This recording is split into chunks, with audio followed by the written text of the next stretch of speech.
I wonder how many people walked past this piece of furniture. This was at my local Habitat Restore, and on Fridays they do free furniture. It was the end of the day and this piece was still sitting there, so I went ahead and took it home. I went ahead and did a lead test on this because it's an older piece. I had no idea what this finish was, and I want to make sure that I take care of myself. But everything came back just a little bit dirty and no lead. So good news there. So now it's time to try to figure out what on earth is this finish. I honestly think somebody may have just put stain over the blonde paint. The good news is these drawers are really solid, they're all in great shape, and I think they just need maybe a little bit of sanding on the top and bottoms of the 3 lower ones so they'll open and close smoothly. My first goal is to figure out the best method to remove this old finish. So I tried my Carbide Scraper, and while it was taking it off, it wasn't super effective, so I decided not to go with that. You can see it worked a little bit better on the front, and it's definitely one of the vintage blondies underneath. Since the scraper didn't work too well, I'm going to try acetone. So I grabbed some acetone in still wool, and I'm just going to wipe a little section and see if that removes this finish. This is not sped up, this is real time, so you can see it's taking it off pretty quickly. So I think I'm going to go ahead and just go with acetone on this one. I'm not going to sand it down to bare wood because I do intend on painting it, although I might do a paint and wood combo. Depends on what I find.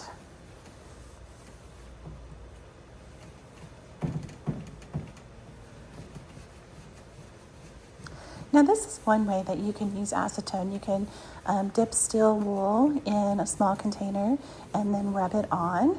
But I'm going to show you the trick that I use that is much more effective, especially when you're doing large flat surfaces. This is the best furniture flipping tip and trick that you're going to learn from this video.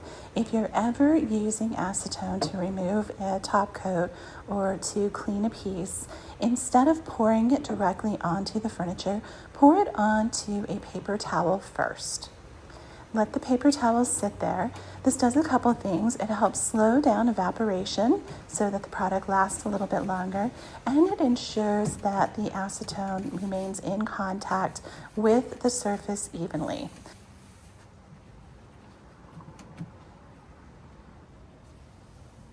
After it sits for a minute or two, I wipe off any excess, and then I'm coming in with my steel wool, and look how quickly this is coming off.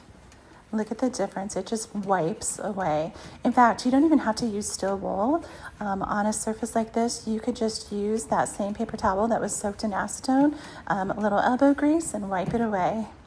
So, like I said, save this video so that you'll remember this furniture flipping hack.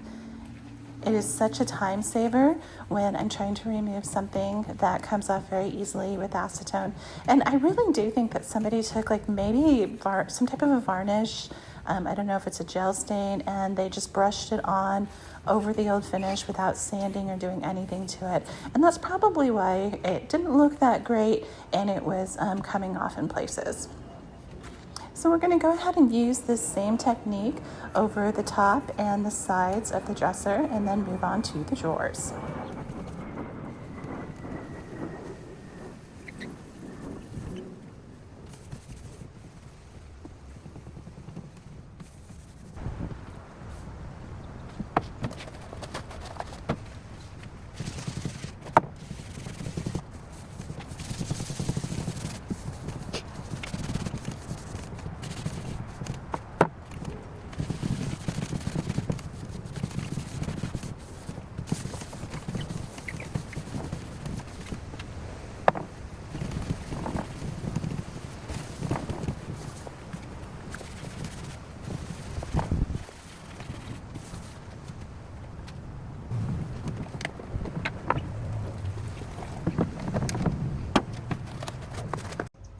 Here's where you can really tell that this acetone hack works, because I'm pouring the acetone on a curved surface, and if I did this without the paper towel, it would just run all over the floor.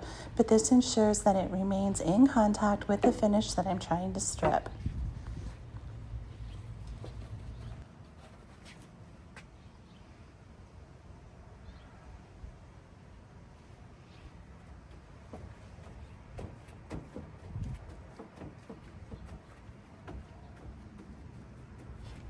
Always make sure that you're wearing gloves when using acetone, as well as a ventilator or working in an extremely well ventilated area. You guys got to take care of yourselves. Thank you to all my subscribers who are joining me today to watch this video. If anyone's new, my name is Carmen and my channel is Painted and Planted by Carmen. I love to refinish vintage furniture, show you how to do it so that you can also make money flipping furniture. And please take the time to subscribe and let me know what you think of my videos. Look at that, it's just like magic. It's coming off so easily. I thought it was going to take me all day to strip this dresser, and actually it probably took less than an hour to do the entire thing.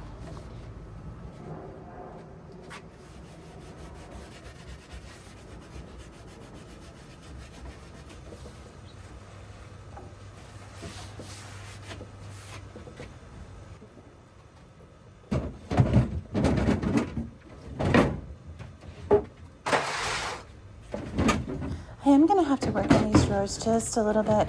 I think they must have a very specific way that they go in and out, and well, they're really solid. They just fit together so tightly. There's really no gap in between each drawer, which is what gives you such a beautiful curved front, but also means that they have to slide perfectly in order not to catch on each other. But we'll take care of that.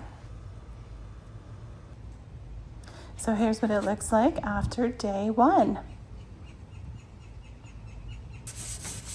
All right, now I've decided I am going to go ahead and scuff sand and sand down some of the pieces of wood to bow wood.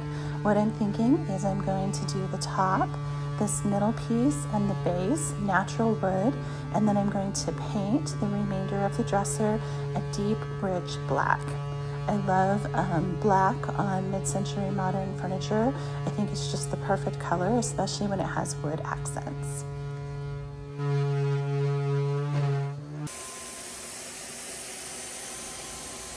I'm using a shellac based primer, and I did add just a little bit of the black paint in it, so it's looking kind of a grayish color. This is just going to help with the number of coats of black paint that I'll have to put over it, and also prevents, should it get scratched or something in the future, the white primer showing underneath.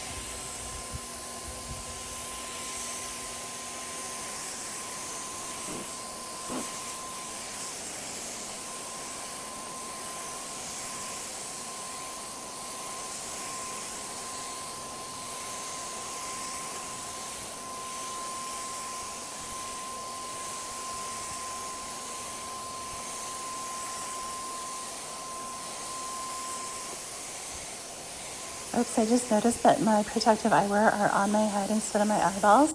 Please don't make that mistake. There were only a few places that I needed to repair, so I just used a little bit of Bondo glazing product to fill in a couple scratches that were on a few of the dressers. Now we're getting ready to paint. For this project, I am using Dixie Belle Chalk Paint, and I am using a deep black. I'll put the actual color in the description for you. I like to go ahead and use a big brush to put chalk paint on for a couple reasons. One, I think it feels really satisfying to paint it, but the other piece of it is it takes a lot more product when you spray. A lot of the product goes into overspray and into the air. Some of it gets wasted in your sprayer, and you have to clean it out. So if you're using a more expensive or boutique paint like Dixie Belle, you're going to get more paint for your money if you use a brush.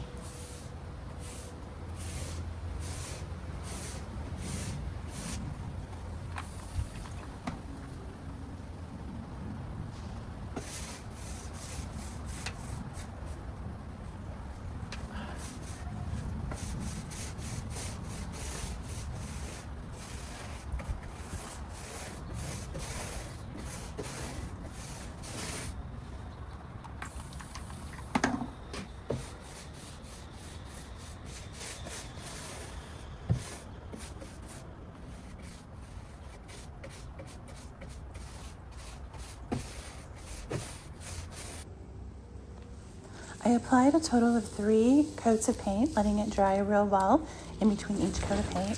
And I did have to paint the top.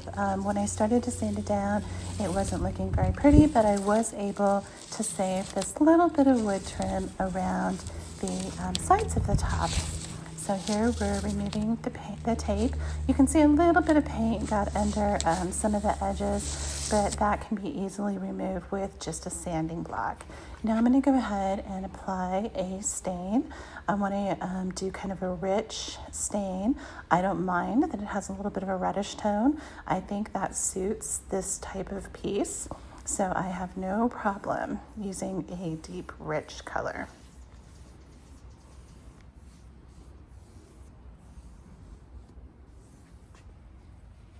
This is a cute little spider that joined me on my project.